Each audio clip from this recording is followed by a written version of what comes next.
Story number 1. It was the kind of place you hear about in stories, the type of place where the forest wraps itself around you and the sun seems to disappear long before it should. The woods were quiet, but in that eerie way where silence is loud enough to make your skin crawl. For years, my family spent summers at our cabin in the Adirondacks, deep in the woods, miles away from any real neighbors. It wasn't luxurious by any means, just a modest cabin with a wood stove, a couple of bedrooms, and a porch that overlooked a small lake. My parents loved it there. My brother, Mike, and I would swim, fish, and hike the trails, but we always stuck close to the cabin. There was something about those woods that made the hairs on the back of your neck stand up.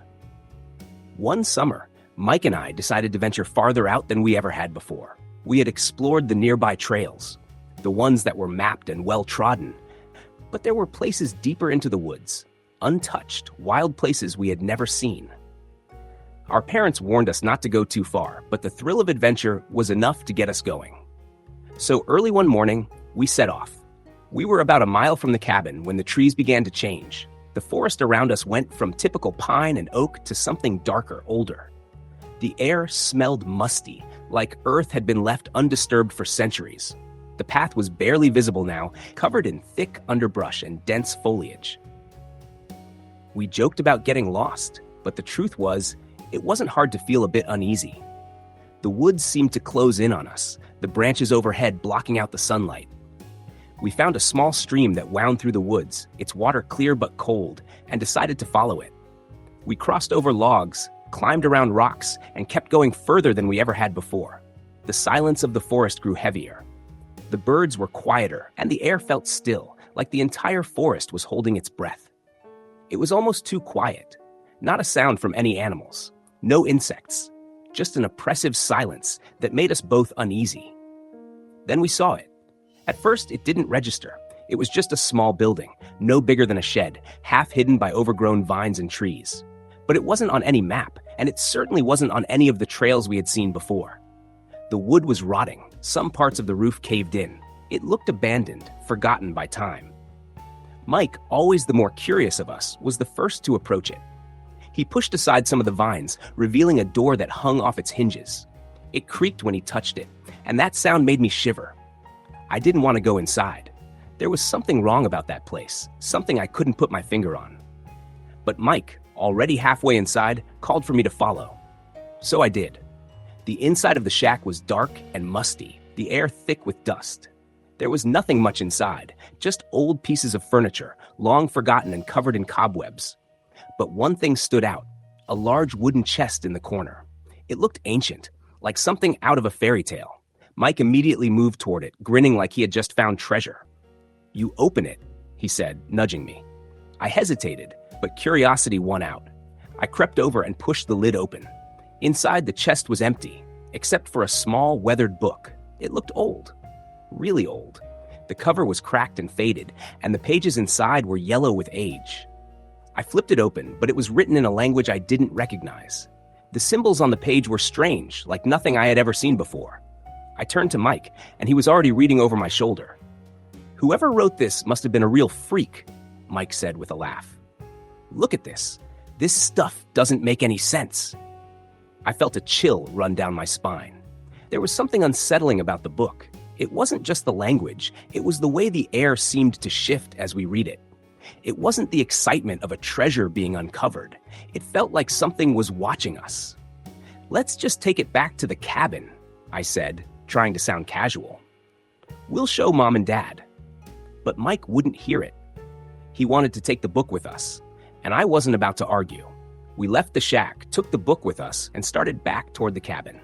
But by then, something had changed in the woods. The atmosphere was heavier. The air, thick with humidity, felt almost electric. The woods seemed alive in a way that wasn't comforting. The path we had followed before seemed to have disappeared, and the woods around us no longer looked familiar. We tried to retrace our steps, but everything felt wrong. Every tree looked the same. Every rock, every bush. Nothing stood out. The woods, once comforting and familiar, now seemed alien. The path that had been so clear earlier was gone, swallowed up by the forest. And it was then that we realized we were lost. At first, we laughed it off. It wasn't too serious, right? We could find our way back easily. But as the hours dragged on, our laughter faded. We kept walking, thinking we were going in the right direction, but the woods felt like they were pushing us deeper. We hadn't seen any signs of wildlife. No birds, no squirrels, no insects. Just a strange, unnatural quiet. Eventually, as the sun began to set, panic started to set in. It wasn't like the woods I remembered. There was something wrong about this place now, something that gnawed at the edges of my mind. Mike's jokes had stopped, and I could see the unease on his face. The book was still in my hands, and with every step it felt heavier, like it was weighing me down. And then I heard something. A whisper. Barely audible, carried on the wind. Help? It was faint at first, but I could hear it clearly. Help me? I froze. The voice was soft, almost like a moan, like someone in pain. I looked at Mike, and his face was pale. He had heard it too. Who's there? I called out. My voice felt small, swallowed by the vastness of the forest. Nothing, just the rustling of leaves. But then from the trees I saw movement. A figure, standing just beyond the reach of the dimming light. It was tall, impossibly tall, and it was staring directly at us. Its features were indistinct, but it was there, watching. My stomach twisted into knots. Mike gripped my arm and we both turned to run. But the figure wasn't far behind us. It was gliding through the trees, moving with unnatural speed, its shape shifting with every glance. We ran for what felt like hours, not daring to look back. The forest around us had become a maze, a labyrinth that tightened with every step. The trees seemed to close in, pressing in from every side. My breath was ragged, my legs aching, but I didn't stop. I couldn't. Finally, I saw a flicker of light through the trees. It was the cabin, a beacon in the dark. We stumbled toward it, nearly falling in our desperation. The door was open, and my parents, thank God, were inside. But the second we crossed the threshold, the door slammed shut behind us with a deafening bang. We both collapsed on the floor, gasping for air. My parents were too shocked to speak. They just stared at us, their faces pale with concern. And then, as if on cue, we all heard it. An unmistakable sound. A tapping, soft but deliberate, coming from the windows. We rushed to the windows, but there was nothing there. The woods were dark, silent once more. The tapping stopped, but something was different. That night, as we all sat in silence around the kitchen table, I knew something had changed. The woods that had once been a haven for us, a place where we could breathe easy, had become something else entirely. The book was still on the table. The symbols stared up at us, mocking us, and I felt a cold knot tighten in my stomach. Whatever it was that we had awakened in those woods, whatever we had disturbed, wasn't going to leave us alone. We never went back to that part of the forest. We didn't talk about it much, but we all knew. The woods had changed, and so had we. Something was watching. Something that knew our names, something that would never forget us. Story number 2. The last time I saw my brother, he was standing at the tree line, just past the porch light's reach. I was 8 years old, and he was 13. Our family owned a small hunting cabin deep in the Maine woods, a 4-hour drive from the nearest town. Every summer, we spent 2 weeks up there. No electricity, no running water, just a wood stove, an outhouse, and miles of thick forest. It was supposed to be a time for us to connect with nature, but the isolation never sat well with me. That night, the air was thick and still, the kind of silence that presses against your eardrums. Mom and Dad were inside playing cards, laughing over cheap whiskey. My brother Danny had dared me to come outside with him, just past the porch, to look at the stars. But I knew that wasn't why he wanted me out there. Danny had been acting strange all day, distracted, distant. He barely spoke during breakfast, staring out the window at the tree line. Later, when we went down to the lake, he kept turning his head, like he was hearing something I couldn't. I asked him what was wrong, but he just shook his head and said, "Nothing." I didn't believe him. That night, when he stood at the edge of the trees, he whispered something. His voice barely carried in the heavy air. "They're calling me." I didn't understand. Who? Danny turned, looking back at me, and for the first time in my life, I saw real fear in his eyes. "I have to go," he said. Then he stepped into the woods. I ran to the porch, screaming for our parents. Dad bolted outside with a flashlight, cursing as he charged into the trees. Mom held me back, gripping my shoulders so hard it hurt. Danny never came back. The police searched for weeks. They brought in dogs, helicopters, teams of people combing every inch of those woods. They found no tracks, no signs of struggle. It was like he had simply vanished. Mom and Dad were never the same after that. They fought constantly. Dad drank more, and Mom cried when she thought I wasn't looking. Then a year later, on the anniversary of Danny's disappearance, I woke up in the middle of the night to a noise outside my window. Scratching. Not like an animal. Not random. It was rhythmic, deliberate. I sat up, my heart hammering. The cabin was dark, but the moonlight cast pale slashes of silver across the floor. Slowly, I turned my head toward the window. Danny was standing there. He was barefoot, wearing the same clothes he'd disappeared in. His skin was pale, too pale, like he hadn't seen the sun in a year. His lips were cracked, his eyes sunken. He looked wrong. But the worst part was his mouth. It was too wide, stretched into a grin that split his cheeks. He raised a hand and pressed it against the glass. His fingers were long, too long, the nails blackened and splintered. Then he spoke. His voice was wet, like something slithering through mud. "Come outside." I couldn't move. He tilted his head, his grin never fading. "Mom and Dad won't understand? But you do, don't you? You hear them now, don't you?" The woods behind him were dark, but I swore I saw movement, shapes shifting in the trees. Then, just before he stepped back into the darkness, he whispered, "Soon." I screamed. My parents burst into my room, but by the time they looked out the window, he was gone. They didn't believe me. They thought it was a nightmare, stress, trauma, but I knew the truth. Danny was still out there, and he wasn't alone. Story the end. Story number 3. The air was thick with the scent of pine and damp earth as David adjusted the straps on his backpack. The forest stretched endlessly in every direction, a sea of towering trees and tangled underbrush. He had been hiking for 3 days now, far from any established trails, chasing the promise of solitude and unspoiled wilderness. He wasn't a novice. He had done backcountry hiking plenty of times, but something about these woods felt different. There was a stillness that unnerved him. The usual sounds of the forest, birds, insects, the rustling of small animals in the brush, were absent. The deeper he went, the quieter it became. The only sound was the crunch of his boots against the leaf-littered ground and the occasional rustling of wind through the treetops. He had heard stories about these woods, old legends passed down by the few locals still living near the edge of the forest. Stories of hunters who went missing, of strange figures seen just beyond the firelight, of whispers in the dark. But he had brushed them off. Superstitions, nothing more. As dusk settled over the trees, he found a small clearing to set up camp. The ground was soft but stable, and a large rock outcropping provided some shelter from the wind. He pitched his tent, gathered firewood, and soon had a small fire crackling in the growing darkness. He ate a quick meal, then leaned back against his pack, watching the flames dance. That's when he heard it. A sound, distant but distinct, a whistle. Not a bird call, not the wind, a human whistle. 3 rising notes, followed by silence. David sat up, his pulse quickening. He had gone miles off trail. There shouldn't be anyone out here.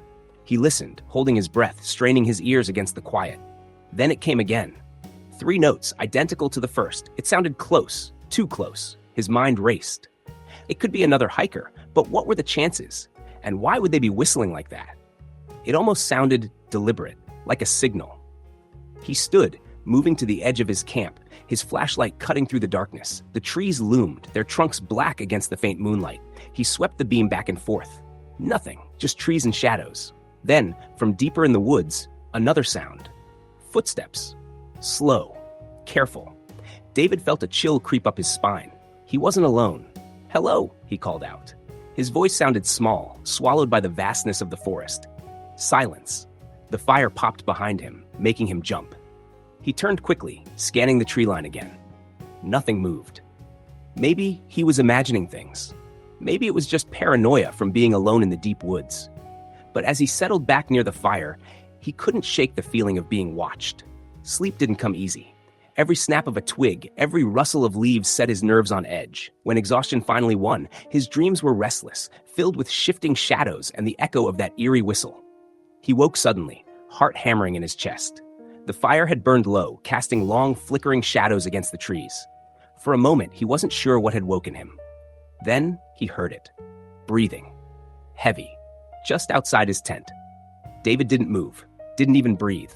The fabric of the tent rustled as something brushed against it. Slowly, he reached for his knife, gripping it tight. Then, silence. Minutes passed, stretching into what felt like hours. Finally, he forced himself to move, unzipping the tent just enough to peek out. Nothing. The fire had nearly died, barely more than embers now. The forest was still, but the feeling hadn't left. He wasn't alone. Morning came, bringing a false sense of relief. The sun's golden light filtered through the trees, making the night's fear seem almost ridiculous. Almost. David decided to move on. He packed up quickly, eager to put distance between himself and whatever had been outside his tent. By midday, he found something strange. A set of footprints in the damp earth.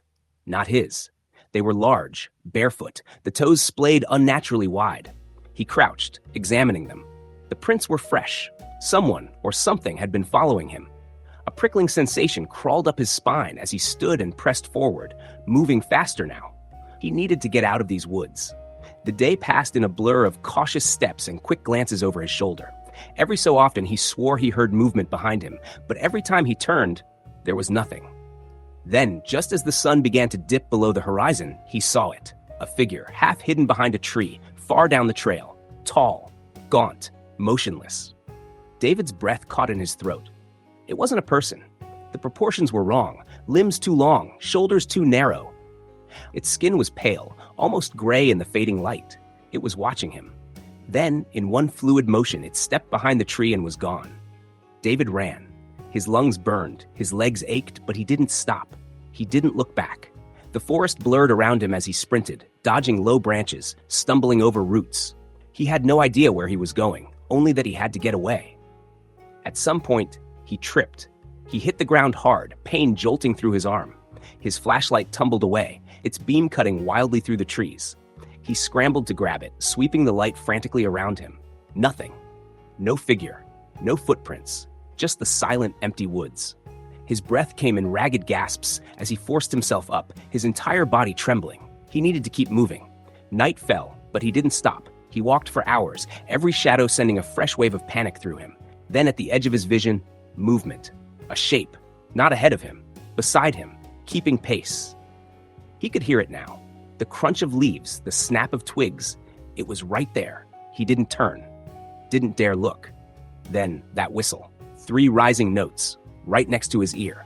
David bolted. Branches tore at his skin. Roots threatened to trip him, but he didn't stop. His lungs burned, his legs screamed, but he pushed forward, driven by sheer terror. Then, lights. The soft glow of a cabin window through the trees. He ran harder, his body screaming in protest. The small hunting cabin was barely more than a shack, but it was salvation. He reached the door and pounded on it, gasping, "Help! Please!" The door opened, and an older man stood there, shotgun in hand, eyes narrowing as he took in David's frantic state. "Get inside," the man said. David stumbled in, collapsing against the wall. The man shut the door, locked it, and then turned to him. "You saw it, didn't you?" David could barely nod. The man sighed, sitting down heavily. "You're lucky," he muttered. "Most don't make it out." David swallowed hard. What is it?" The man shook his head.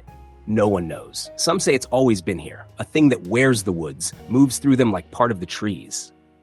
David shuddered. The man leaned forward. "But I'll tell you this," he said, voice grave. "It never lets you leave the same way you came."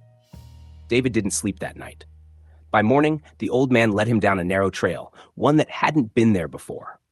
Hours later, they emerged near the road. David never went back into those woods, and sometimes, late at night, when the wind is just right, he swears he can still hear that whistle.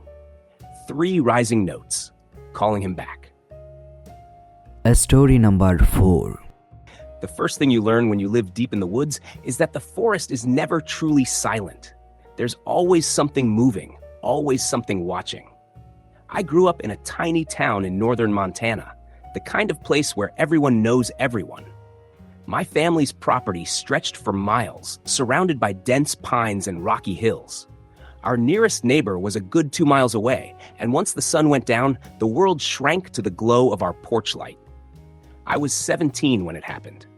That year, my dad had decided we should clear some land out past the old creek to make space for another hunting cabin. It was deep in our property, farther than we normally went, and the land was rough, covered in thick underbrush and fallen trees. The work was slow. My dad, my Uncle Russ, and I spent most days hauling logs, burning stumps, and trying to make sense of the tangled mess of forest. It started with the footprints. I found them on the third morning, just beyond our work site. At first, I thought they belonged to a bear, large, deep imprints in the damp soil.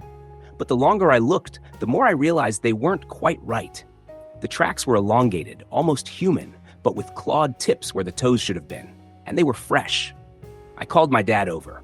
He crouched down, running a calloused hand over the edges of the print. His expression darkened.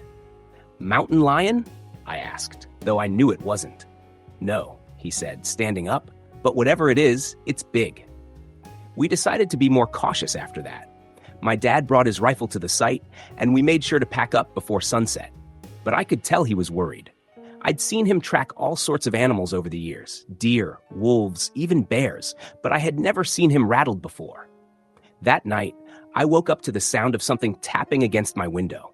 It was a slow, deliberate sound, like fingernails drumming against the glass. I rolled over, groggy, expecting to see a tree branch swaying in the wind.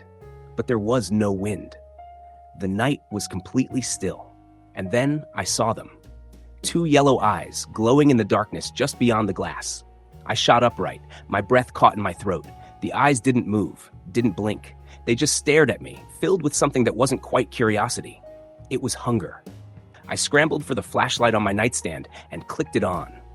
The beam cut through the dark, landing directly on the window. There was nothing there. I didn't sleep the rest of the night. The next morning, I told my dad what I'd seen. He didn't say anything at first, just rubbed his chin and looked toward the tree line. Then he told me to stay at the house. Uncle Russ and I watched from the porch as my dad hiked out toward the worksite, his rifle slung over his shoulder. He was gone for almost 2 hours. When he came back, his face was pale, his mouth set in a grim line. "We're done," he said. "We're not working out there anymore." Uncle Russ and I glanced at each other, but didn't argue. My dad wasn't the type to spook easily. If he said we were done, we were done. That night, he locked every door and window in the house, something he never did. I lay in bed, staring at the ceiling, my heart pounding in my ears, and then the tapping started again.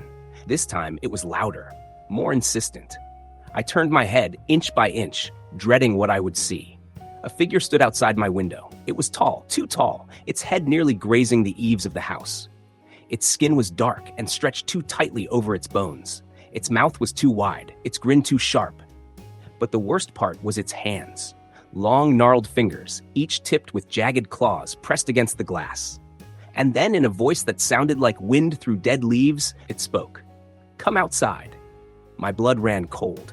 I wanted to scream, to run, but my body refused to move. The thing tilted its head, its grin widening. "Come outside." I squeezed my eyes shut, my hands gripping the blanket so tightly my knuckles ached. And then, just as suddenly as it had started, the tapping stopped. When I opened my eyes, the figure was gone. I don't know how long I lay there, shaking, before I finally drifted into an uneasy sleep. The next morning, I found the footprints again. They led from the tree line to my window, and then they stopped. There were no return tracks, no sign of where the thing had gone. My dad didn't say a word when I showed him. He just nodded, packed up the truck, and told me we were leaving. We didn't go back that summer. We never finished clearing the land. And to this day, I never open my windows at night, because sometimes when the wind is still and the forest is quiet, I swear I can still hear the tapping. Story number 5. It was the late fall of 2014 when I decided to do something that many of my friends and family had warned me against. I was an avid hiker and outdoorsman, someone who had spent most of his life exploring forests, mountains, and all kinds of terrain. But there was one place I had never visited, and for some reason, I felt compelled to go there. The deep woods of the old Crowley property. It was located on the edge of the Blue Ridge Mountains. And though it was just outside of town, very few people dared to go in, especially not alone. The locals often spoke in hushed tones about the place, telling stories of strange disappearances and unsettling sounds coming from the trees. These stories had always intrigued me. I had grown up in the town of Oak Ridge, a small, almost forgotten place nestled in the foothills of the Appalachian Mountains. The town had seen better days, and while the population was aging and the streets were quiet, there were still enough stories floating around to make you uneasy. The Crowley property, I learned, was something of a local legend.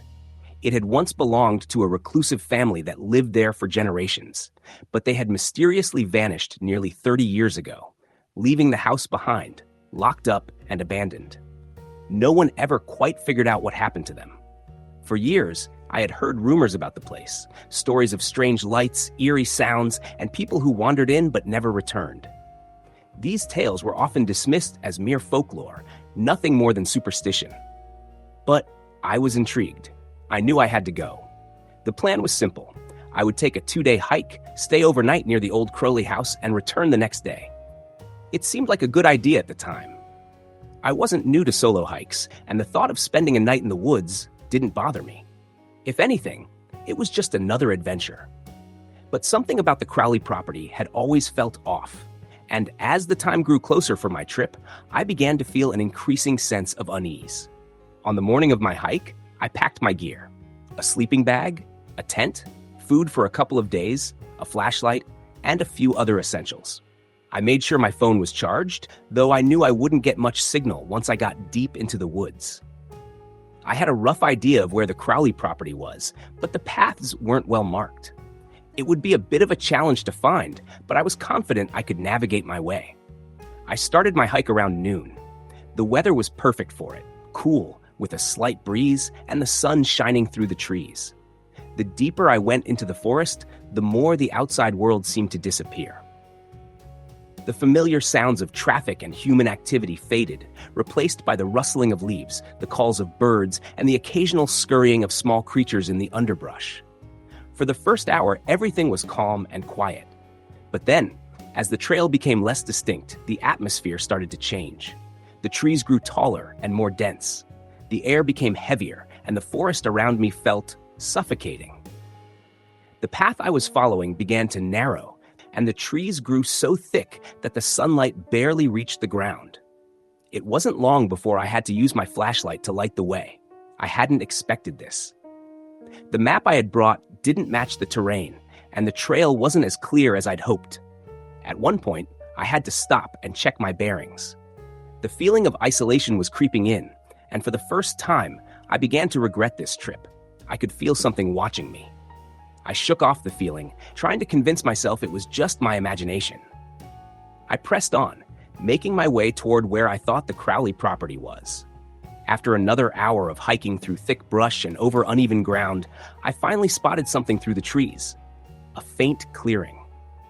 When I emerged from the forest into the clearing, I saw the old Crowley house in the distance, just beyond a patch of overgrown grass. The house was what I had expected: dilapidated, sagging under the weight of time, with vines creeping up the walls and windows boarded shut. But there was something unsettling about it, something that didn't quite fit. I couldn't put my finger on it, but it was as if the house had a presence all its own. It seemed to loom over the clearing, watching me. I set up camp 100 yards from the house, hoping to stay at a safe distance. I wasn't there to explore the house. I'd come to see the land, the woods, to see if there was any truth to the stories. I gathered firewood and prepared to settle in for the night. As the sun dipped behind the trees, the temperature began to drop, and the forest grew darker. I sat by the fire, eating a simple meal of jerky and dried fruit, listening to the crackle of the flames. The silence around me was deafening. But as the night wore on, I started to hear things. First, it was a faint rustling in the underbrush. Then, the occasional snap of a twig as though something was moving just out of sight. I told myself it was just animals, maybe a deer or a raccoon. But then I heard something that made my blood run cold. A voice. It was faint but unmistakable. A low murmur, like a whisper carried on the wind. I couldn't make out the words, but it sounded wrong. It wasn't a human voice, not quite. It sent a chill down my spine. I stood up, scanning the trees, trying to see where the sound was coming from. The firelight flickered, casting long shadows across the clearing. There was no movement in the trees, no sign of life. But the voice continued, a low, guttural sound that seemed to echo around me, reverberating through the air. I quickly grabbed my flashlight, my hands trembling as I turned it on. I shone the light toward the house, but it was empty. No one was there. My heart was pounding in my chest, my breath coming in shallow gasps. I took a step forward, my mind racing. What the hell was that? Just then, I heard a loud thud from behind me, followed by another, then another. The noise was coming from the direction of the house. I spun around, my flashlight catching a glimpse of movement in the shadows. Something was moving around the house. I couldn't see it clearly, but it was large. Too large for a human, or at least not a human in the way I understood it. I took a few tentative steps forward, my feet crunching on the dry leaves, my eyes fixed on the house. That's when I saw it. A figure, tall, hunched, with limbs that seemed unnaturally long, standing in the window of the second floor. Its face was pale, and its eyes glowed with an unnatural light. I froze. The figure didn't move, it just stared at me. I could feel its gaze burning through me. Then, without warning, it vanished into the darkness. I didn't wait to see what would happen next. I grabbed my pack and started running, my breath ragged, my legs burning from the effort.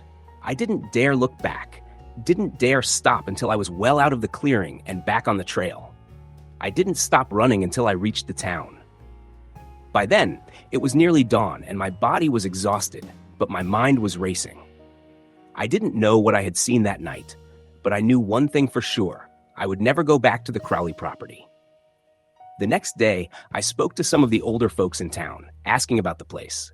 Most of them were reluctant to talk about it, but a few gave me grim looks and murmured that I should have never gone there. They said the land was cursed, that something dark had happened to the Crowley family, something that still lingered there in the woods. I don't know what I saw that night or what happened to the Crowley family, but I know I'll never go back to those woods. Some places are best left forgotten. Story, the end. Story number 6. We had always been drawn to the woods, my brother Mark and I. Growing up in the small town of Jacksonville, North Carolina, we didn't have much to do besides fish in the creek behind our house or explore the thick woods that stretched for miles in every direction. Our parents were busy, often caught up in their work and social lives, and the woods offered a sense of freedom we couldn't get anywhere else.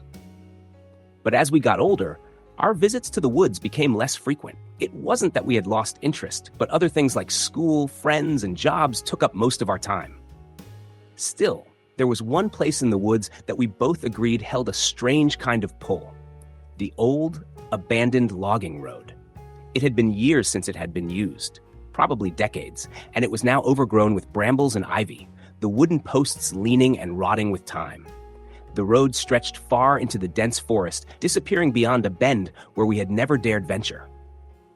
There were rumors about the road, whispers of people who had gone out there and never come back.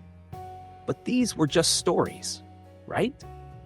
It was one summer evening, just as the air started to cool, that Mark and I decided to revisit that old road. We hadn't been back since we were kids, and the mystery of it had nagged at us for years. We didn't tell anyone where we were going. We just told our parents we'd be gone for a few hours. It wasn't a big deal. We were grown men now, not kids anymore. We parked Mark's truck at the end of the main road, near the forest's edge, and started walking. The sun was low in the sky, casting long shadows through the trees. The forest felt familiar, comforting, but there was a new edge to it now, a sense of unease that I couldn't shake. As we walked deeper into the woods, the sounds of the world faded away, replaced by the rustling of leaves and the occasional snap of twigs beneath our boots. The further we went, the quieter it became. The sunlight, once warm and golden, seemed to lose its strength as it filtered through the canopy above, casting an eerie greenish tint to everything. I glanced at Mark, but his face was set in that familiar expression of quiet determination. He was always the more adventurous of us, the one who took risks without hesitation. I, on the other hand, had always been more cautious, more skeptical of the stories we'd heard growing up. But something about that road, that path that disappeared into the unknown, was pulling at me too. We came upon the bend where the road vanished into the thick forest. At first glance, it looked no different than any other overgrown path, but there was a palpable sense of something ancient about it. The air felt heavy, almost suffocating. Mark stepped forward without hesitation, and I followed behind. though something in the pit of my stomach told me we were walking into something we couldn't undo. The further we went, the more unnatural it felt. The trees here were twisted, their branches curling into strange shapes that seemed to reach out toward us like fingers. The ground was uneven, and the air smelled different, damp, musty, like something was decaying. I caught myself looking over my shoulder, but there was nothing there. Nothing except the dense forest and the growing sense that we weren't supposed to be here. We reached a clearing after what felt like hours of walking. The clearing was small, maybe only a few 100 feet across, but what struck me about it wasn't the size, it was the feeling. It felt wrong. The air was thick with an oppressive energy, and the trees surrounding it seemed to form a perfect circle, their trunks unnaturally straight, like sentinels watching over something buried deep within the earth. In the center of the clearing was a pile of stones, old and worn down by years of weather, but they looked intentional, like they had been placed there. Mark was already moving toward the stones, his eyes locked on them. "This doesn't look natural," he muttered, his voice distant. I agreed, but something in my gut told me not to get any closer. "We should turn back," I said, my voice shaky. "This place it's not right." Mark didn't listen. He knelt down beside the stone pile, brushing away moss and dirt to reveal something buried underneath. A small weathered box, covered in carvings I couldn't make out. Mark picked it up and examined it carefully, then turned to me, his face pale. "There's something inside it," he said, his voice barely above a whisper. I didn't want to see it. I didn't want to know what it was, but I couldn't stop myself from looking. Mark opened the box, and the moment he did, a sharp, cold breeze swept through the clearing. I felt it like a slap to the face, and I shuddered. Inside the box was a small bundle wrapped in cloth. Mark unwrapped it carefully, revealing a set of old, yellowed bones. At first, I thought they were animal bones, but then I saw something that made my blood run cold. 2 small, human-like fingers, curled in an unnatural way. The rest of the bones were fractured, broken, but those fingers, they looked too deliberate, too purposeful. "Mark, what the hell is that?" I asked, my voice trembling. But Mark didn't answer. He was staring at the bones, his eyes wide, a strange, almost trance-like expression on his face. That's when I heard it. A faint whisper, like a voice carried on the wind, but there was no wind. It came from the trees, from all around us. It was a whisper, not words, just a low hum of sound that made the hairs on the back of my neck stand on end. I tried to grab Mark's arm, but he yanked away from me, his face twisted in confusion. "What's happening?" he asked, his voice distant. He was still holding the box, the bones inside it, but I could tell something was wrong with him. It was like he wasn't fully there. I stepped back, my pulse racing. "We need to get out of here now." But Mark didn't move. He was still staring at the bones, his grip tightening around the box, his face contorting as if he were fighting something inside of him.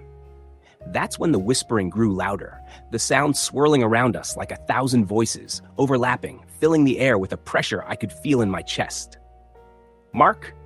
I shouted, but he didn't respond. He was standing up now, walking away from me toward the trees. I ran to him, grabbing his arm, but he jerked away violently. His eyes were wild, unfocused, and then I saw it. In the distance, through the trees, there was a figure. At first, I thought it was another person, but then I saw the shape more clearly. It was tall, almost impossibly so, its limbs long and thin, too long for a human. Its face was obscured by shadows, but I could feel its eyes on me. I could feel it watching me, studying me. A cold terror washed over me. I grabbed Mark again, shaking him, but his body was stiff, unresponsive. The figure in the distance didn't move, but I could feel it getting closer, the air around it thick with something malevolent. "Mark, we need to go now!" I screamed, but he didn't react. He was looking at the figure now, a vacant expression on his face. I made a split-second decision. I turned and ran, pulling Mark with me as best as I could. We stumbled through the woods, the whispering voices growing louder, the air colder, the figure somewhere behind us, moving silently through the trees. I didn't dare look back. I couldn't. Finally, after what felt like an eternity, I burst into the clearing near the logging road. I didn't stop running until I reached the truck. I threw open the door, dragging Mark in with me, and slammed it shut. We didn't speak the entire drive home. Mark was silent, staring out the window, his face blank. I didn't know what had happened to him or what we had seen, but I knew one thing for certain. Whatever it was real. And it wasn't something I would ever be able to forget. We haven't spoken much since that day. Mark still isn't the same. He doesn't remember much of what happened, and every time I try to bring it up, he gets quiet and distant. But I know, something is out there, in those woods, and it knows we were there. Story the end. Story number 7. It was late summer when I decided to take a solo hike into the deep woods. I had always been an outdoors person, growing up in a small town nestled in the Appalachian Mountains. My parents owned a cabin in a secluded area, far from the hustle and bustle of civilization. My childhood was filled with fishing trips, weekend hikes, and nights spent around the campfire. There was something about being out in nature, surrounded by the stillness of the forest, that always felt like home. But this time, I wanted to go beyond the familiar. I wanted to explore the part of the woods where few ventured. I had heard whispers from the locals about a place deep in the forest, an area that some called the Hollow. It was known for its unsettling atmosphere, and rumors about strange occurrences in the area had been circulating for years. People said it was haunted, that something about the place was wrong. But I wasn't one to shy away from such tales. In fact, they intrigued me. I told my friends I would be hiking for a few days, and that I would be back before the weekend. I packed my gear, a tent, sleeping bag, food for a couple of days, a flashlight, and a few essentials. I made sure my phone was fully charged, though I knew I wouldn't get much signal once I was deep in the woods. I had a map, but it wasn't entirely reliable.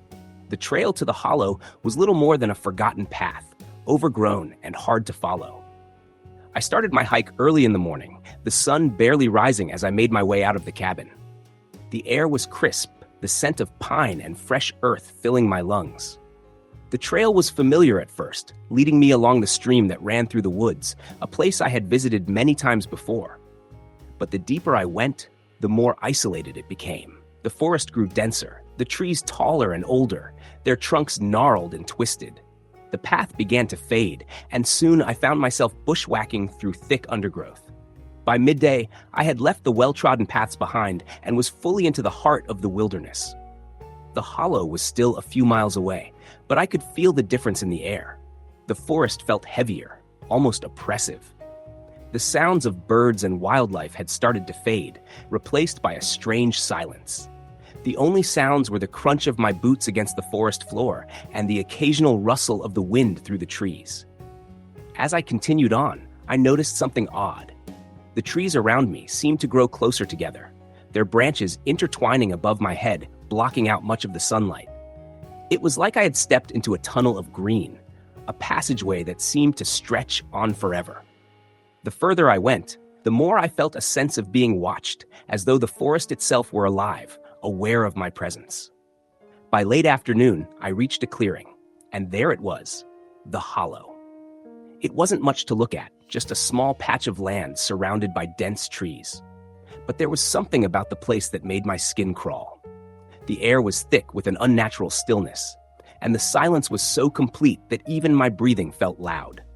I set up camp near the edge of the clearing, near a cluster of old trees that seemed to have seen centuries come and go. The sun began to set, casting long shadows across the clearing. The air turned cooler, and the forest seemed to come alive with the sounds of insects and nocturnal creatures. As I sat by the fire, eating my dinner, I couldn't shake the feeling that something was off. The Hollow had a strange aura, a feeling of deep unease that settled into the pit of my stomach. I tried to push the feeling aside, telling myself it was just my imagination. After all, I had spent countless nights alone in the woods before. But there was something different about this place. The longer I stayed, the more the unease grew. As night fell, I crawled into my tent, the fire crackling softly outside. I tried to sleep, but the feeling of being watched persisted. It was as if the darkness itself were alive, pressing in on me from all sides. I couldn't shake the feeling that I wasn't alone in the woods. Every sound, every rustle in the trees made me jump. I told myself it was just wildlife, but deep down, I knew something wasn't right. Around midnight, I woke to a sound that sent a cold shiver down my spine. It was faint at first, like a low murmur carried on the wind. I couldn't make out the words, but there was something about it that made my blood run cold. I lay still in my tent, straining to hear. The sound came again, closer this time. It was unmistakable, someone or something whispering in the dark. I held my breath, listening intently. The whispers were coming from the edge of the clearing, just outside the reach of my firelight. I slowly unzipped the flap of my tent, peering out into the darkness. There was no one there. The clearing was empty, save for the flickering fire. But the whispers persisted, growing louder, more urgent. They seemed to come from all around me, swirling in the air like 1,000 voices speaking at once. I jumped to my feet, grabbing my flashlight and scanning the area. The beam of light cut through the darkness, illuminating the trees and the underbrush. But there was nothing there. No one. Just the trees, the shadows, and the silence. The whispers stopped as suddenly as they had started, leaving an eerie calm in their wake. I didn't know what to make of it. I was alone out here, miles from the nearest road, and the thought of someone else being in the woods with me, someone who could move so quietly, who could make no sound until it was too late, was terrifying. I quickly retreated into my tent, locking the flap behind me, and tried to calm my racing heart. The fire outside crackled, casting flickering shadows against the walls of the tent. I lay awake for what felt like hours, listening to the sounds of the night. The wind rustled the leaves, and an owl hooted in the distance, but I couldn't shake the feeling that something else was lurking in the woods. Every rustle, every creak of the trees felt like it was something, or someone, watching me. At some point, I must have drifted off to sleep, but I woke again with a start. The fire outside had burned down to a few glowing embers, casting an eerie orange light on the trees. The air was thick, and the forest seemed unnaturally still. It was then that I heard it. The unmistakable sound of footsteps, slow and deliberate, moving around the edge of the clearing. I froze. My heart pounded in my chest as I strained to listen. The footsteps came closer, crunching through the underbrush. They were steady, methodical, as though someone was circling my camp. I slowly reached for the knife I kept by my side, the cold steel of the blade calming my trembling hands. The footsteps stopped. The silence was absolute. And then, a voice, deep, gravelly, and unmistakably human, whispered from the darkness, "You shouldn't have come here." I felt a cold rush of fear flood through me, and I scrambled to unzip the tent. My flashlight fell from my hand and rolled away into the darkness, casting erratic beams of light across the trees. I couldn't see anything. The clearing was empty, but I could hear the breathing. It was close, just outside the tent, barely a few feet away. I pressed myself against the back of the tent, holding my breath, waiting for whatever it was to make its move. And then, as suddenly as it had begun, the breathing stopped. The forest fell silent once more, the only sound the distant chirping of crickets. I didn't know what happened next. I couldn't explain it. But when I finally emerged from my tent in the morning, everything had changed. The clearing was still, the trees just as they had been the night before. But there was an undeniable feeling of being watched. The oppressive silence had lifted, but it left behind a lingering sense of dread. I packed up my camp as quickly as I could and left the hollow behind, never looking back. I haven't been back to those woods since, and I've never spoken about what happened that night to anyone. Some places, some experiences, are better left untouched, better left forgotten. Story, the end. Story number 8. It had been a while since I'd gone camping. The kind of camping where you venture deep into the woods, away from the cell signal, the noise, and the distractions of daily life. So when my friend Kyle called me one evening and asked if I wanted to join him for a weekend in the wilderness, I jumped at the chance. We grew up together in a small town in the Pacific Northwest where the woods felt like a second home to us. We spent our childhood hiking, fishing, and exploring the dense forests that bordered our town. But this weekend was going to be different. We weren't just going to the familiar spots we'd visited 100 times before. This time, Kyle had found a more secluded area, far from the nearest trail, deep within the Cascades. He'd been talking about this place for weeks, saying it was pristine, untouched, the kind of place that felt like you were stepping back in time. We were both in our mid-20s, and the idea of a weekend in the wilderness was exciting. No responsibilities, no distractions, Just the two of us, some food, a campfire, and the natural beauty of the forest. What could go wrong? Kyle picked me up on a Friday afternoon, and we set off in his truck, driving for a couple of hours out of town. The further we went, the fewer people we saw, until we were driving through narrow, winding roads surrounded by dense trees. We stopped at a small general store to pick up some supplies, and then we made our way toward the trailhead Kyle had researched. The trailhead was small, almost hidden, with only a small wooden sign indicating the start of the path. The hike was supposed to be about 3 miles long, leading us to a secluded campsite near a small creek. We grabbed our gear, hoisted our packs, and began the trek into the woods. The forest felt different from the woods we'd hiked in as kids. There was a strange silence here, broken only by the sound of our footsteps on the dirt path and the occasional bird call. The air was thick with the scent of pine and earth, but there was an underlying stillness that made my skin crawl just a little. It wasn't like the usual rustling of the forest, the sound of animals moving about, the wind shaking the trees. It was quiet, too quiet. As we made our way deeper into the forest, the trail narrowed and twisted, becoming more difficult to follow. Kyle, ever the experienced hiker, led the way, confidently maneuvering through the thick brush. I had to admit, there was a sense of adventure to it. Something exciting about being so far from civilization, so close to nature. Eventually, after what felt like a couple of hours, we reached a small clearing by a creek. The water was clear, babbling gently over rocks, and the surrounding trees provided a canopy that blocked out the fading light. It was perfect. We set up camp, gathering firewood and preparing a simple meal. The fire crackled, and the night settled in around us. For a while, everything felt normal, peaceful. But then, as we sat around the fire, something strange happened. I noticed it first, an odd sound coming from the woods.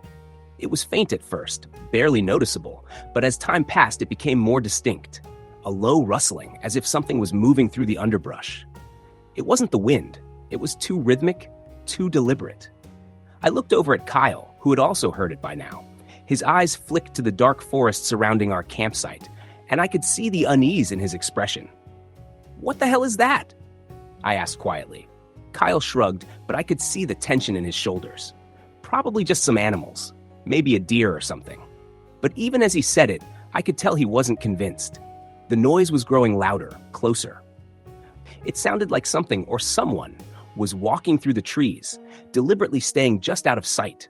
The rustling was slow, methodical, as if whoever or whatever it was trying to stay hidden. We sat there for a few moments, the fire crackling, both of us listening intently. I felt the hairs on the back of my neck stand up. The woods were never this quiet at night. There was always the sound of critters scurrying about, insects buzzing, the occasional owl hoot. But this was different. It felt wrong. "What do you think?" I asked Kyle, my voice low. He stood up and grabbed his flashlight. "I'll go check it out." "Are you sure?" I asked, my unease growing. Kyle hesitated for a moment, then gave me a half-hearted smile. "I'll be fine. Stay here." Reluctantly, I nodded. Kyle grabbed his flashlight, his rifle slung over his shoulder for good measure, and he headed off into the woods. I sat by the fire, staring into the darkness, waiting. The rustling continued, now louder, and I felt my heart begin to race. It wasn't a deer. It wasn't anything I'd ever heard before. Minutes passed, and Kyle didn't return. The fire was burning low, and the shadows around me seemed to grow longer and more menacing. I stood up, feeling the need to check on him, to make sure he was okay. As I stepped away from the fire, I called his name, but there was no answer. "Kyle?" I called louder, my voice tinged with concern. Still nothing. I felt a cold knot of fear settle in my stomach. Something wasn't right. Kyle wasn't the type to just wander off without telling me, especially not after that strange noise. I stepped further into the woods, my flashlight cutting through the darkness, but there was no sign of him. I walked for what felt like an eternity, calling out his name, but the only response I got was the echo of my own voice bouncing off the trees. The further I went, the more disorienting it became. The woods seemed to shift, the trees crowding closer together, the air growing thicker. The noise I had heard earlier was gone now, replaced by a deep, suffocating silence. It was then that I saw something. A shape, just beyond the beam of my flashlight. At first, I thought it was Kyle, but as I got closer, I realized it wasn't. The figure was tall, impossibly so, and stood perfectly still, just watching me. I froze, the hairs on the back of my neck standing on end. I couldn't make out any details, just a vague silhouette standing in the shadows. It wasn't moving, but it was watching. "Kyle?" I called again, my voice trembling. There was no response. The figure didn't move, didn't speak.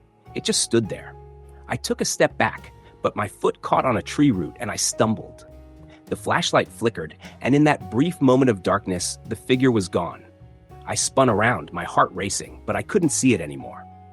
The woods were silent once again, eerily so. "Kyle!" I shouted, panic rising in my chest. "Where the hell are you?" Still, no response. I turned around and made my way back to camp as quickly as I could.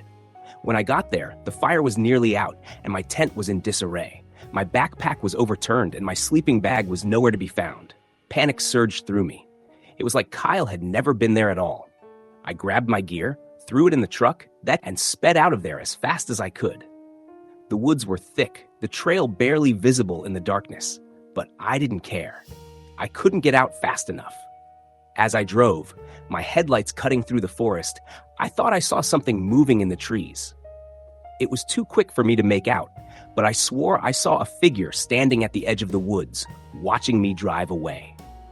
When I made it back to town, I called the authorities, and they organized a search for Kyle. They found his backpack, his rifle, and his jacket, but they never found him. No sign of struggle, no sign of him leaving. It was like he had just vanished into thin air. The woods were quiet when I went back, days later, hoping to find something, anything that would explain what had happened. But it was just as still and eerie as it had been the night Kyle disappeared. I never found the figure I saw, or any trace of Kyle. The only thing left were the memories and the growing feeling that whatever was out there in the woods, it didn't want us there. To this day, I don't know what happened that night, but I do know one thing. Some places in the woods are best left undisturbed. Some things are better left hidden. Story the end? Story number 9. I had always been a lover of nature. Growing up in a small town in the heart of rural Maine, the dense woods surrounding us were a part of my childhood. I spent most of my summers hiking, fishing, and camping. My father, a lifelong woodsman, would often take me into the wilderness on hunting trips, teaching me how to read the land, how to navigate by the stars, and how to respect the animals that lived there. The woods were a safe place to me, a place of peace and solitude. That is, until that one night. It was late autumn when it all began. The weather had started to turn cold, and the trees had shed most of their leaves. My friends and I decided to take one last trip into the woods before winter truly set in. It had been a while since we'd spent any time there, and the idea of an adventure in the crisp, chilly air was too tempting to pass up. The plan was simple. We would drive out to an old campsite deep in the woods, set up a fire, and camp out for the night. It was an area we had visited many times before, so we thought we knew it well enough to be comfortable. We piled into my truck, me, my cousin Jake, and my friend Chris, and headed out. The sun was already dipping below the horizon by the time we arrived at the trailhead, so we grabbed our gear and began the hike. The woods were quiet, almost eerily so. It was the kind of quiet that seemed unnatural. Normally, you would hear the occasional chirp of a bird or the rustle of leaves, but not that night. The only sound was the crunch of our boots on the dry leaves and the occasional snap of a twig. It was the kind of stillness that made you feel like something was watching you, even though you couldn't see anything. The trail we followed was narrow, winding through dense trees and overgrown underbrush. The deeper we went into the forest, the darker it became. The fading light from the sun barely reached the forest floor through the thick canopy of branches above. Still, we pressed on. It was familiar ground. We had all been here before, and nothing bad had ever happened. By the time we reached the campsite, it was pitch black. We set up our tents and gathered some wood for a fire. As the flames began to crackle and glow, we settled around it, chatting and joking like we always did. The firelight cast long, flickering shadows across the trees, and for a moment, everything felt normal again. It was the kind of peaceful, quiet evening that you could lose yourself in, the kind of night that makes you forget the world outside the woods. We spent a few hours around the fire, telling stories and enjoying the warmth. But as the night wore on, something began to feel off. It wasn't anything specific, just a vague sense of unease that seemed to hang in the air. The woods were still quiet, too quiet, and the darkness felt heavier than it should have. The wind had died down completely, and the air felt stagnant, almost suffocating. Chris was the first to mention it. "Does anyone else feel like we're being watched?" he asked, his voice low. I looked at him, puzzled. "What do you mean?" He shrugged. "I don't know. It's just weird. Like something's out there just watching us." Jake laughed. "You're just freaked out because it's dark. We're in the middle of the woods, man. Of course, it feels a little strange." But Chris didn't laugh. He just kept staring into the trees, his eyes scanning the darkness. I glanced around too, but saw nothing out of the ordinary. Still, the feeling persisted. The fire crackled louder, and the shadows danced around us. It wasn't long before the conversation died down, and an uncomfortable silence settled over us. We sat there for a while, just staring into the fire, each of us lost in our thoughts. I kept thinking about what Chris had said. There was something about the way he had looked into the trees, like he had seen something there, but I couldn't imagine what. The night was calm, the stars bright overhead, but still, the air felt wrong. Suddenly, a loud crash came from the woods, snapping us all out of our trance. It sounded like something big had crashed through the trees, breaking branches and pushing through the undergrowth. The noise was followed by a deep growl, low and guttural, almost like an animal, but not quite. We all jumped to our feet, the hairs on the back of our necks standing up.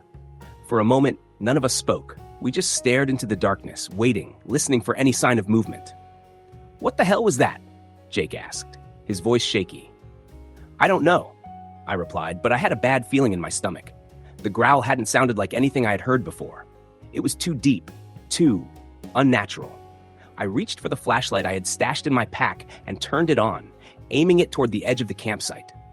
The beam cut through the darkness, illuminating the trees, but there was nothing there. The woods seemed as still as they had been before. The growl had stopped, but the silence that followed was even worse. "Maybe it was a bear," Chris said, though he didn't sound convinced. "Bears don't growl like that," I said, trying to keep my voice steady. But I could feel my heart racing in my chest. There was something out there, something that didn't belong in these woods. "We need to check it out," Jake suggested, grabbing his rifle from beside the fire. "I'll go take a look." "No," I said, grabbing his arm before he could move. "We stay here. We don't know what that was, and if it's dangerous, we're better off staying put until morning."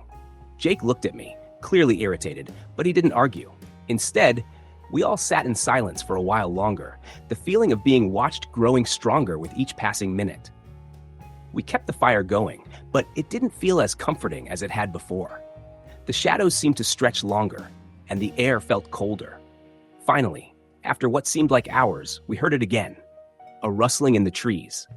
A low growl, even closer this time. It was followed by a series of strange noises, scraping sounds like claws dragging against bark, and then the unmistakable sound of something heavy moving through the underbrush. This time, we didn't jump. We didn't speak. We just sat there, paralyzed with fear. I could see the fear in Chris's eyes, and even Jake, who had always been the toughest of us, looked scared. The growl came again, louder this time, and it was followed by a soft, whispering sound, like something was breathing heavily just beyond the tree line. The breath was ragged, unnatural. "Please tell me I'm not the only one hearing that," Chris whispered. "You're not," I said, my voice barely audible. "Should we run?" Jake asked, his hand gripping the rifle tightly. I shook my head. "If we run, we'll just make it worse. We need to stay calm." But just as I finished speaking, the growl came again, followed by a thud, as if something heavy had dropped to the ground. I shone the flashlight in that direction, but the beam caught nothing but trees and shadows. Then, out of nowhere, the wind picked up, howling through the trees, snapping branches and sending leaves flying through the air. The fire flickered, casting strange shadows that seemed to move on their own. The growl came again, and this time, it was almost right on top of us. Before I could react, something huge and dark lunged from the trees, barreling toward us with terrifying speed. It was too fast, too big to be a bear. I barely had time to scream before it was on us, knocking over our campfire and sending embers flying into the air. The beast, if you could even call it that, was a blur of dark fur, massive claws, and teeth that gleamed in the firelight. Jake fired his rifle, but the shot missed, and the creature snarled, lunging at him. I watched in horror as Jake fell backward, his rifle clattering to the ground. Chris and I both screamed, running toward the woods, but the creature was faster. It was on us before we could get far, its claws raking through the air, slashing at anything in its path. We ran. We didn't look back. We didn't stop running until we reached the truck. But when we looked around, there was no sign of Jake. There was no sign of anything. The woods were still. The growling had stopped, and the creature was gone. We drove back to town, our hearts pounding, too terrified to speak. We never saw Jake again. The police found his rifle at the campsite, but there was no trace of him. We told them about the creature, but they didn't believe us. They said it was probably just a bear, that we had been imagining things. But I know what I saw. I know what we heard. And to this day, I can't shake the feeling that something is still out there, something watching us from the shadows. Story the end. Story number 10. The sun had just begun to set when we decided to take the trail. It was late October, the kind of autumn evening where the air is thick with the scent of decaying leaves and the promise of cold weather just around the corner. My cousin Nate had been talking for weeks about getting out into the woods for a weekend to disconnect, something we both needed after the grind of work. So we packed our gear, and with a half-hearted nod of agreement from me, we set out to explore one of the lesser-known trails in the nearby national forest.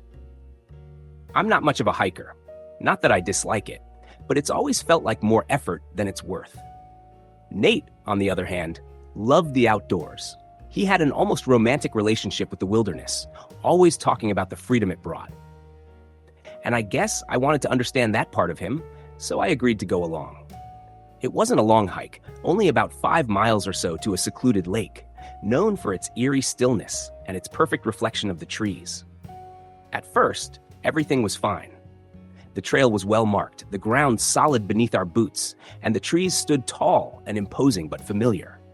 Nate was his usual self, enthusiastic, pushing us forward with each step, making jokes about how I'd probably end up tapping out before we got halfway there. I wasn't really listening to him. I'd become distracted by the creeping sense of quiet that surrounded us. It was almost as if the woods themselves were holding their breath. There wasn't a sound, no birds chirping, no wind rustling through the leaves. Just a steady, unnerving silence that pressed in on me from all sides. I tried to shake the feeling off.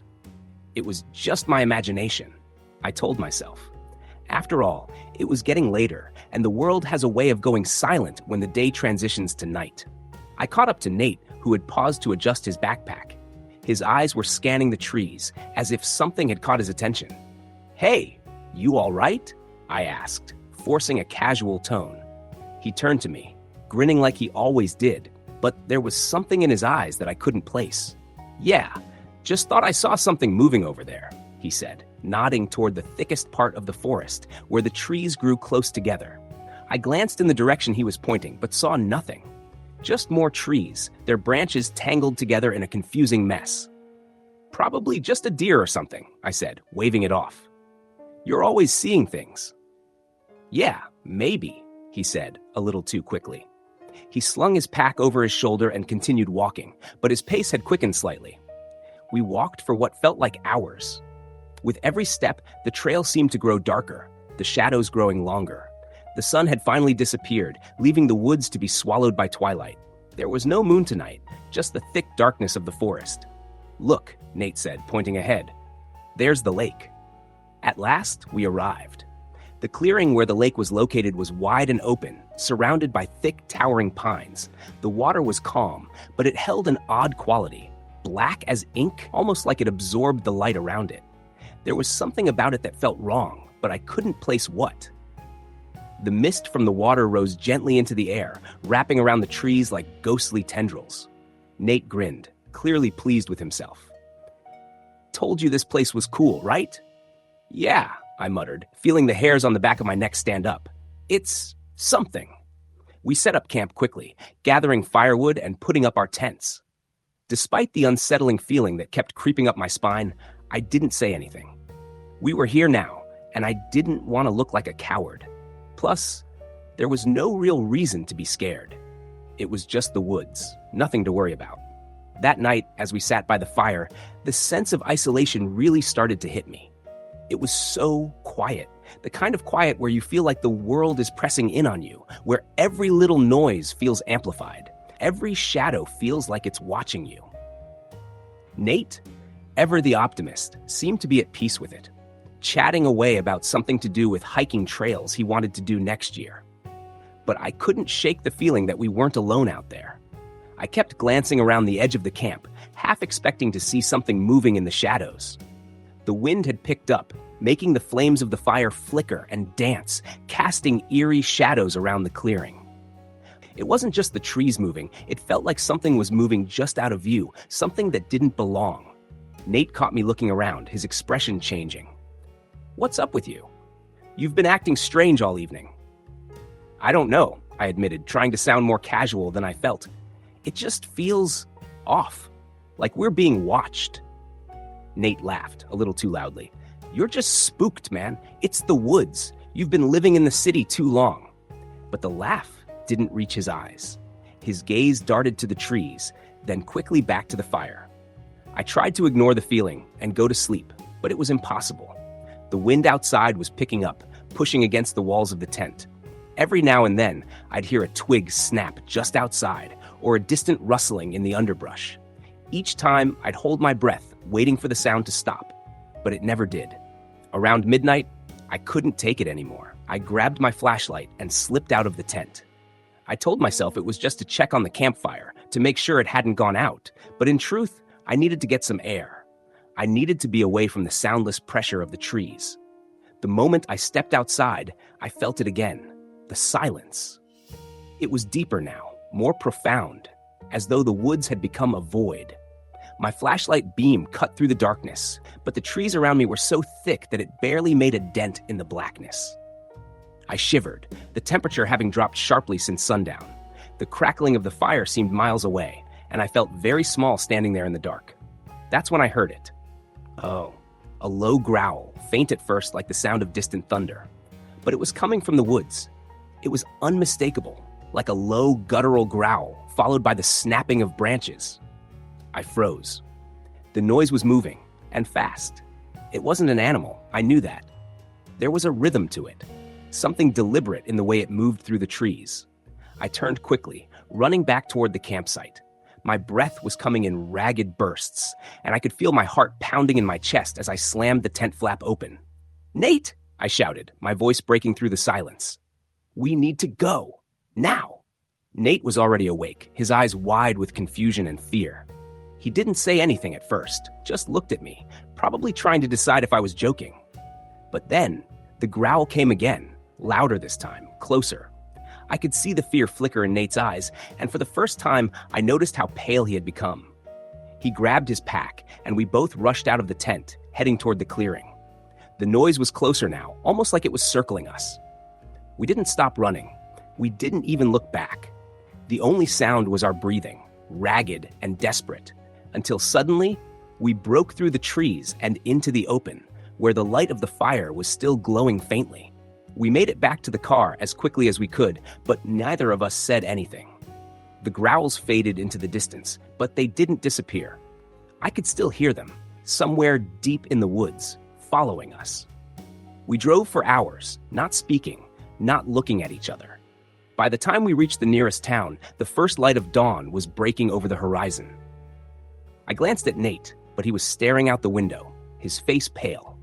We never talked about that night, not really, and neither of us ever went back to those woods. But every now and then, when I close my eyes, I can still hear that growl, distant, but never truly gone. Story the end. Story number 11. The deep woods of the Appalachian Mountains have always held a certain mystery for me. Growing up in a small town nestled between them, I spent most of my childhood hearing stories, tales passed down by the elders and whispered around campfires. Some were warnings, others tales of adventure, but all carried the same undercurrent of fear. The mountains are old, they say. So old that they hold secrets from times long forgotten, and some of those secrets are best left undisturbed. I never thought much of it, of course. As a teenager, I felt invincible. The woods didn't scare me, not even the thick, shadowy patches of forest where the sun barely reached. I'd grown up exploring these woods with my cousins, always venturing deeper each time, looking for new places to hike, spots to camp, or to sneak away for a quiet moment alone.